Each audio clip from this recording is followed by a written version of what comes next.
My father said I never helped the family, the financial records were opened. Don't miss what happens next. Subscribe now and comment where you're watching from. Let's find out how far this incredible story goes. The gravel crunched under the tires of my rental car as I pulled into the long driveway of the family estate. I hadn't been back in 3 years. The house looked the same, imposing, gray and cold. It was a mansion that pretended to be a home, but inside, it was just a museum of my father's ego. My father, Richard, had summoned me. It wasn't an invitation, it was a command. Come home, he had texted. We are settling the estate early. Your presence is required. I sat in the car for a moment, gripping the steering wheel. My knuckles turned white. I knew what this was about. My father was getting older and his golden child, my brother Marcus, was getting impatient. Marcus had always been the favorite. He was the one who played football, the one who joined the family construction business, and the one who crashed cars that Daddy paid to fix. I was the other one. The one who liked math. The one who left town at 18 to play with computers in the city. To them, I was a traitor who abandoned the family legacy. To me, I was a survivor who escaped a sinking ship. I took a deep breath, put on my sunglasses and stepped out into the chill of the autumn air. I walked through the front door without knocking. The house smelled of lemon polish and old wood. My mother, Ellen, was in the hallway arranging flowers. When she saw me, her smile was tight and anxious. "Lucas," she said, offering me a stiff hug. "You made it. Your father is in the study with Marcus. They're waiting for the lawyer." She didn't ask how I was. She didn't ask about my life. She just wanted to make sure I followed the script. "I'm here, Mom," I said gently. "Is Dad okay?" His text sounded urgent. She looked away, fidgeting with a rose stem. "He's focused. He wants to get everything in order. He says it's time to clarify the future of the company." I nodded. The company. Sterling Construction. It was the only thing my father loved more than Marcus. It was the reason he missed my graduations and my birthdays. He claimed he built it with his bare hands, a monument to his hard work. But I knew the cracks in the foundation better than anyone. I walked toward the study, bracing myself for the impact. The study was a dark room filled with leather furniture and hunting trophies. My father sat behind his massive mahogany desk, looking like a king on a throne. Marcus was pouring himself a drink from the crystal decanter, looking relaxed in a suit that cost more than my first car. When I entered, the temperature in the room seemed to drop 10 degrees. "You're late," my father grunted, not looking up from a stack of papers. "I'm on time, Dad," I replied, checking my watch. "The meeting is at 2. Marcus chuckled, swirling his drink. Classic Lucas. Always splitting hairs. "How was the drive?" "Still driving that economy sedan?" "It gets me from A to B," I said, ignoring the jab. My economy sedan was a rental because I didn't want them to see my actual car. I didn't want them to know anything about my real life. "Sit down," my father commanded. "Mr. Prentice will be here any minute. We are going to settle the ownership of the business and the house. I want no arguments." "I'm not here to argue," I said, taking the least comfortable chair in the corner. "I'm just here to listen." My father looked at me with disdain. "Good. Because you have no leverage here, Lucas. You left. You abandoned this family when we needed you most." I bit my tongue. "Abandoned?" "I was kicked out at 18 because I refused to work for free on his construction sites during college. I went to build a career," I said calmly. "A career playing video games?" Marcus sneered. "I'm a software architect, Marcus. It's a bit more complex than that." "Whatever," my father waved his hand. "The point is, you haven't contributed a dime to this family in 10 years. While Marcus has been here, sweating in the trenches, keeping this company alive, you've been off living your selfish little life." The accusation hung in the air. "Haven't contributed a dime." If only he knew. Mr. Prentice arrived precisely at 2 p.m. He was a balding man with thick glasses and a nervous twitch. He carried a heavy briefcase that looked like it contained the nuclear codes. He sat at the desk, opening his case and pulling out several thick binders. "Gentlemen," Prentice said, his voice shaking slightly. "Mrs. Sterling." My mother had slipped into the room and sat quietly by the window. "Let's get on with it," my father demanded. "Read the distribution plan." Prentice cleared his throat. "As per Richard's instructions, the estate and the company, Sterling Construction, are to be placed into a trust. The primary beneficiary of this trust is to be Marcus Sterling." Marcus grinned, raising his glass in a mock toast. "Cheers." Prentice continued. "Lucas Sterling is to receive a one-time cash payout of $5,000, representing the reimbursement for his initial deposit on his first apartment, which Richard co-signed years ago. 5,000. I asked, raising an eyebrow. That's it. My father slammed his hand on the desk. You should be grateful for that. You never helped us. When the market crashed in 2018, where were you? When Mom needed that surgery, where were you? Marcus was here. Marcus took a pay cut. You did nothing. I offered to help with Mom's surgery, I reminded him. You told me you didn't want my dirty tech money, and we didn't need it. Marcus chimed in. Dad figured it out. He's a genius businessman. He pulled us out of the hole. My father puffed out his chest. Exactly. I leveraged our assets. I made deals. I saved this family while you were busy coding. I looked at Prentice. The lawyer was sweating profusely. He was looking at my father with a mix of pity and fear. Is that all, Mr. Prentice? I asked. Actually, Prentice said, his voice cracking. There is the matter of the current liabilities. My father waved him off. Minor debts. We'll pay them off once Marcus takes over and expands. They aren't minor, Richard, Prentice said, gaining a sudden burst of courage. And we need to address the investor clause.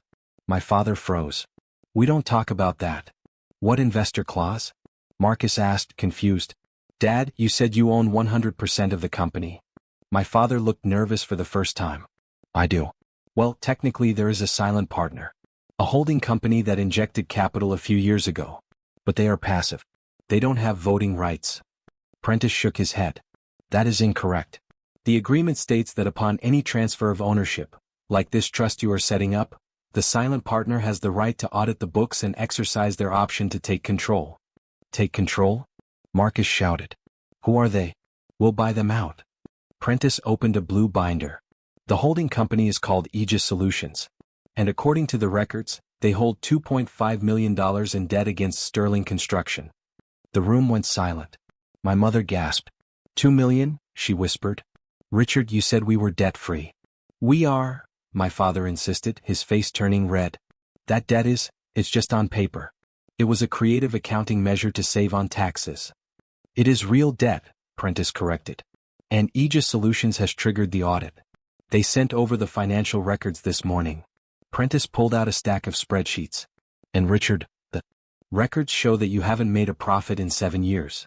Lies? My father roared. I bought a new truck last month. We renovated the office. We have money. You have cash flow, Prentice said softly. Because Aegis Solutions deposits $30,000 into the operating account every month on the 1st. Without that deposit, you would have bounced payroll for the last 40 months. Marcus looked at his father. Dad? Is that true? Who is Aegis Solutions? My father slumped in his chair. I don't know who they are. They contacted me in 2019. Said they admired my work. Wanted to invest. I thought they were angel investors. He looked at me with venom. See? Strangers believed in me more than my own son did. Let's look at the records, Prentice said, opening the spreadsheet. This shows the detailed breakdown of where the money went. He pointed to a column. Here.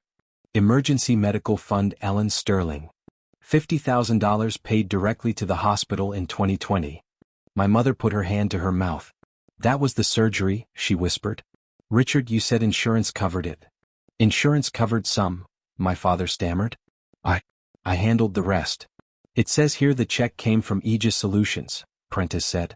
He moved his finger down the list. Here. Legal Defense Fund Marcus Sterling. $20,000. DUI defense. Marcus turned pale. You said you knew the judge, Dad. You said you pulled strings. I paid a lawyer, my father yelled. With money I secured. And the mortgage, Prentice continued, relentless now. The mortgage on this house was in default in 2018. The bank was 3 days away from foreclosure. My father looked like he was shrinking. It was a mix-up. The bank lost the paperwork. No, Prentice said. Aegis Solutions bought the note. They paid off the arrears and have been paying the monthly mortgage ever since. Prentice looked up. Richard, you don't own this house. You haven't owned it for 5 years. Aegis Solutions owns it. They have just allowed you to live here rent-free. The silence in the room was deafening. My father, the self-proclaimed king of his castle, was revealed to be a tenant living on charity. Marcus, the golden heir, was inheriting an empty shell. This is a scam, Marcus spat. Dad, you got scammed. Who are these people? We need to sue them. You can't sue them, I said quietly from my corner. Everyone turned to look at me. I hadn't moved. I hadn't spoken since the reading began. Why not? Marcus challenged. Because Aegis Solutions saved you from living on the street. What do you know about it? My father sneered, trying to regain his composure. You were off playing with computers. I know everything about it, I said, standing up. Because I am Aegis Solutions. My father blinked. He looked at me, then at Prentice, then back at me. He laughed. It was a dry, hollow sound. You? Don't be ridiculous. You barely make rent. You drive a rental car. I drive a rental car because I didn't want to flash my wealth in your face, I said. I founded a cybersecurity firm 6 years ago. We went public last year. No, my mother whispered. Lucas. It's true, Prentice confirmed. He turned the last page of the binder. The sole signatory for Aegis Solutions is Lucas Sterling. He looked at me with new respect. You authorized the transfer this morning to open these records. Why? My father asked, his voice shaking. Why would you do that? Because you called me here to tell me I was useless, I said, walking toward the desk. You called me here to cut me out of the family. You said I never helped. You said I never contributed a dime. I slammed my hand on the desk, right on top of the spreadsheet. I have contributed 2.5 million dimes, Dad. I paid for Mom's surgery, I listed, ticking off on my fingers. I paid for Marcus's DUI lawyer so he wouldn't go to jail. I paid the payroll for your crew so those 30 families wouldn't starve. And I paid the mortgage on this house so you wouldn't have to face the humiliation of a foreclosure sign on the front lawn. My father looked like he was having a stroke. His entire worldview, that he was the provider, the strong one, and I was the weak failure, was shattering in real time. You tricked me, he whispered. You let me believe I was succeeding. I let you keep your dignity, I corrected him. I knew that if I walked in here and offered you money, you would have thrown it in my face. You were too proud to take help from the son you rejected. So I created a shell company. I let you believe a smart investor saw your potential. It was the only way to save you. You made me look like a fool, Marcus said, his voice trembling with rage. You let me strut around thinking I was running a successful company. You were running it into the ground, Marcus, I said coldly. The only reason you aren't bankrupt is because I was backfilling the accounts every month. So what now? My father asked, his voice barely audible. You own everything? Is that it? You came here to gloat? I came here because you forced my hand, I said. You wanted to transfer the assets to Marcus. But you can't transfer what you don't own. The company is insolvent. The house is leveraged. I looked at Prentice. What is the current valuation of Sterling Construction without the Aegis subsidies? Prentice checked his notes. Negative $400,000. I looked at Marcus. Congratulations, brother. If you accept the inheritance, you are inheriting $500,000 in debt. The bank will seize your car and your condo by Friday. Marcus jumped up, knocking his chair over. I don't want it. I don't want the debt. He looked at Dad. You lied to me. You told me we were rich. I thought we were. Dad shouted back. I thought business was booming. It hasn't boomed since 1990, I said. You refused to modernize. You refused to use computers. You refused to listen to me when I tried to help you 10 years ago. So I helped you the only way you would let me. From the shadows. So you own the house, my mother said, looking around the room as if seeing it for the first time. This whole time. It's been your house. Yes, Mom, I said. And I never asked for rent. I never asked for thanks. I just wanted you to be safe. She looked at my father. You told me Lucas didn't care. You told me he was selfish. My father couldn't meet her eyes. He was staring at the desk, defeated. The Tyrant King was just a beggar in a suit. I'm executing the takeover clause, I told Prentice. Transfer the assets of Sterling Construction to Aegis Solutions immediately. You can't, my father yelled. That's my name. My legacy. Your legacy is bankruptcy, I said. I'm going to dissolve the company. I'll pay the employees a generous severance package, out of my own pocket, and then I'm shutting it down. And the house? Marcus asked, his eyes darting around. What about us? The house is mine, I said. And frankly, I don't need a mansion in a town that hates me. Are you kicking us out? My father asked, his voice trembling with genuine fear. After all I did for you? After all you did for me? I laughed. You belittled me. You ignored me. You tried to disinherit me today. And yet I'm not you, Dad. I pulled a document from my jacket pocket, I had prepared it just in case. This is a lease agreement, I said, tossing it on the desk. It grants Richard and Ellen Sterling a life estate in this property. You can live here until you die. Rent-free. My father reached for the paper with a shaking hand. He couldn't believe it. Why? He whispered. Because you're my parents, I said. And unlike you, I don't measure family by how much profit they generate. I turned to Marcus. You, on the other hand, are young and able-bodied. You have 30 days to vacate the premises. You need to get a job, Marcus. A real one. No more handouts. You can't do that. Marcus screamed. Mom, tell him. My mother looked at Marcus, then at me. He owns the house, Marcus. He sets the rules. I turned to leave. The air in the room was heavy with shame and shock. Lucas, my father called out. I stopped at the door. Wait. He stood up, leaning heavily on the desk. I built the company. I worked hard. You did, I agreed. But you couldn't admit when you needed help. And that pride cost you everything. I looked at him one last time. You said I never helped the family. The records are open now, Dad. Read them. Read every line. And seeing as you have plenty of free time now, maybe you'll finally understand what I did for you. I walked out of the house. The sun was setting, casting long shadows across the lawn. I felt lighter than I had in years. The secret was out. The burden was lifted. I didn't need their approval anymore. I had proved my worth not to them but to myself. As I reached my rental car, my mother came running out onto the porch. Lucas, she called. I paused. She ran down the steps and grabbed my arm. Her eyes were filled with tears. Thank you, she whispered. For the surgery. For the house. I didn't know. I know you didn't, Mom, I said. Take care of him. He's going to be a difficult tenant. I drove down the long driveway, watching the rearview mirror. The mansion shrank into the distance until it was just a gray speck against the trees.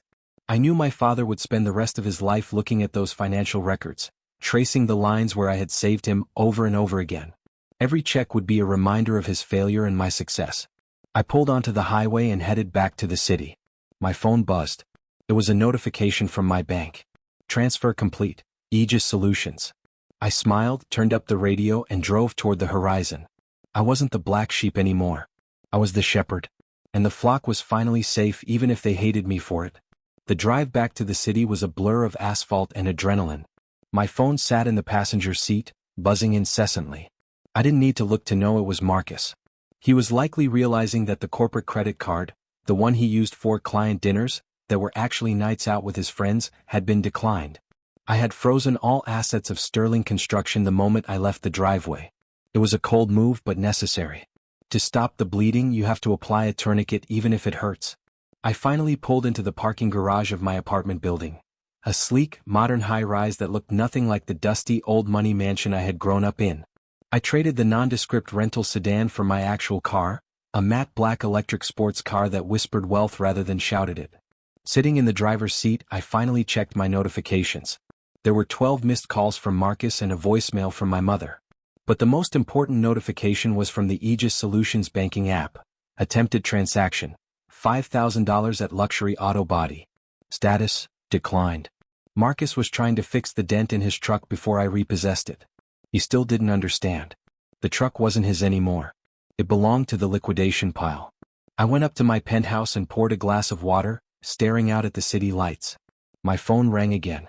This time I answered. You froze the accounts? Marcus screamed on the other end. I'm at the shop. They won't give me my truck back until the bill is paid. His voice cracked with panic. He was 30 years old, yet he sounded like a teenager who had lost his allowance. The accounts are frozen because the company is being dissolved, I said calmly. And that truck is a company asset, Marcus. If you pay for the repairs with your own money, you can drive it back to the lot. If not, leave it there. I'll have it towed. There was a stunned silence. My own money? He stammered. I don't have $5,000 just lying around. Then I guess you're walking, I said. Welcome to the real world. This is what happens when you don't have a safety net. I hung up before he could beg. It felt harsh, but I knew that if I gave him an inch, he would take a mile. He needed to hit rock bottom to finally grow up. 2 days later, I drove to the Sterling Construction headquarters. It was a small brick building on the edge of town, surrounded by a yard full of heavy machinery. I wasn't there to work, I was there to end it. I had arranged a meeting with the foreman and the crew. These were good men, hard-working men who had been lied to by my father for years. They thought the business was booming. They didn't know their paychecks had been subsidized by my secret transfers. When I walked into the break room, the air was thick with tension. Rumors had started to spread. My father wasn't there, I had banned him from the premises, but his ghost lingered. "So it's true?" the foreman, a gruff man named Mike, asked. "We're shutting down?" "It is," I said, standing at the front of the room. "The company is insolvent. The debts are too high to continue operations." A murmur of anger went through the room. "What about our pensions?" someone shouted. "What about next week's pay?" This was the moment I had dreaded, but also the moment I had prepared for. "Your pensions are safe," I announced, raising my hand to quiet the room. "And as for your pay..." I opened my briefcase and pulled out a stack of envelopes. "Every employee here is receiving a severance package equal to 3 months of full pay. Plus, I have arranged for a job placement agency to come in tomorrow. My own tech firm, Aegis, is also hiring for facility management if anyone is interested." The anger in the room evaporated, replaced by shock. 3 months of pay was unheard of in the construction industry. "Who's paying for this?" Mike asked, taking the envelope I handed him. "Your dad is broke, right?" "My dad isn't paying for it," I said. "I am. Aegis Solutions is covering the cost." Mike looked at the check inside, then looked at me. "You're the investor?" he realized. "You're the one who kept the lights on?" I nodded. "I didn't want you guys to suffer for my family's mistakes." For the first time in my life, I saw respect in their eyes, not because of my last name but because of my actions. Just as the meeting was wrapping up, the front door banged open. My father stormed in. He looked disheveled, wearing an old work jacket, his face red with exertion. He had ignored my warning. "What is going on here?" he bellowed. "Get back to work." "Who authorized this break?" He looked at me with wild eyes. "Get out of my office, Lucas. You can't just come in here and take over." The room went deadly silent. The crew looked at him, then at the checks in their hands. They weren't afraid of him anymore. "Richard," Mike said, stepping forward. "We aren't working for you. We're laid off. Lucas just paid us our severance." My father froze. "Severance? We can't afford severance." "You can't," I said, stepping between him and the crew. "I can." And I did. I pointed to the door. "You need to leave, Dad. You are trespassing on Aegis Solutions property." He looked around the room, searching for an ally, for someone to validate his delusion of power. But no one moved. He was a general without an army. My father left, defeated, but the drama wasn't over. That weekend, I received a security alert from the construction yard. The cameras I had installed years ago, without my father knowing, picked up movement near the back gate at 2 a.m. I pulled up the feed on my phone. It was a pickup truck backing up to the storage shed. 2 figures hopped out. I zoomed in. One of them was Marcus. He was trying to steal the copper wire and the high-end power tools. He was looting the corpse of the company. I watched as he smashed the lock on the shed. He looked desperate, frantic.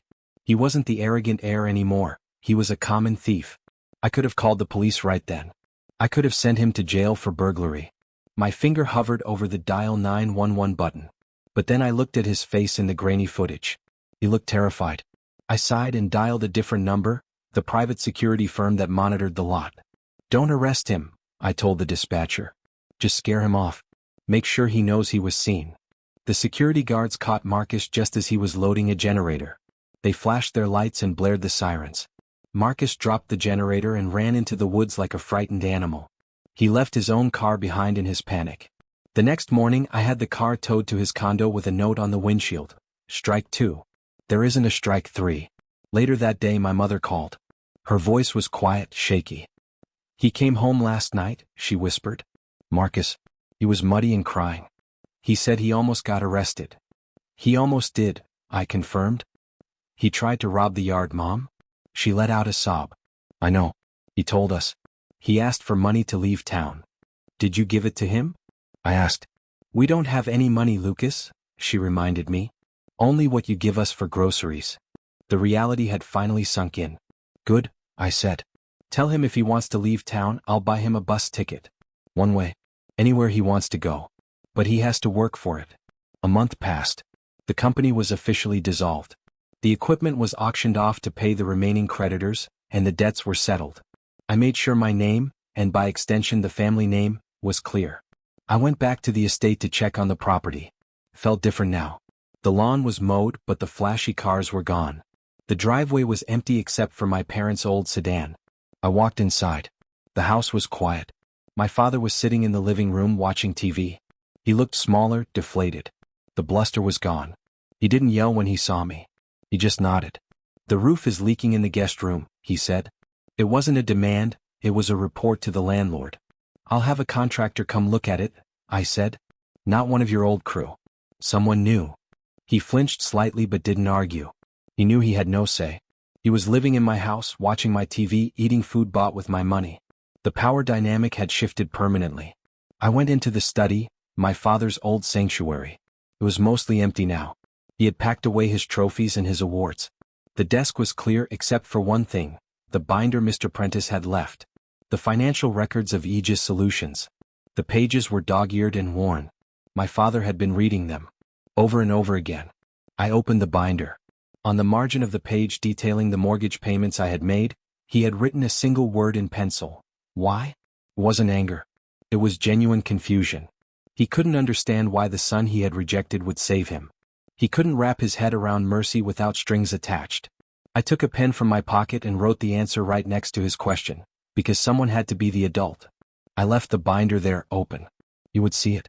I walked back out to my car, the gravel crunching under my boots. The sun was shining, casting a warm glow over the estate that used to feel like a prison. Marcus had taken the bus ticket. He was in Arizona now, working at a warehouse. It wasn't glamorous, but it was honest work. My parents were safe, housed, and humbled. I paused at the gate and looked back. I had spent my whole life trying to prove I was worthy of this place, of their name. But standing there, I realized I had surpassed it. I didn't need their approval. I didn't need their legacy. I had built my own. I got into my car, the electric engine humming to life silently. I put the car in drive and didn't look back in the rearview mirror. The records were closed. The debt was paid. And I was finally free.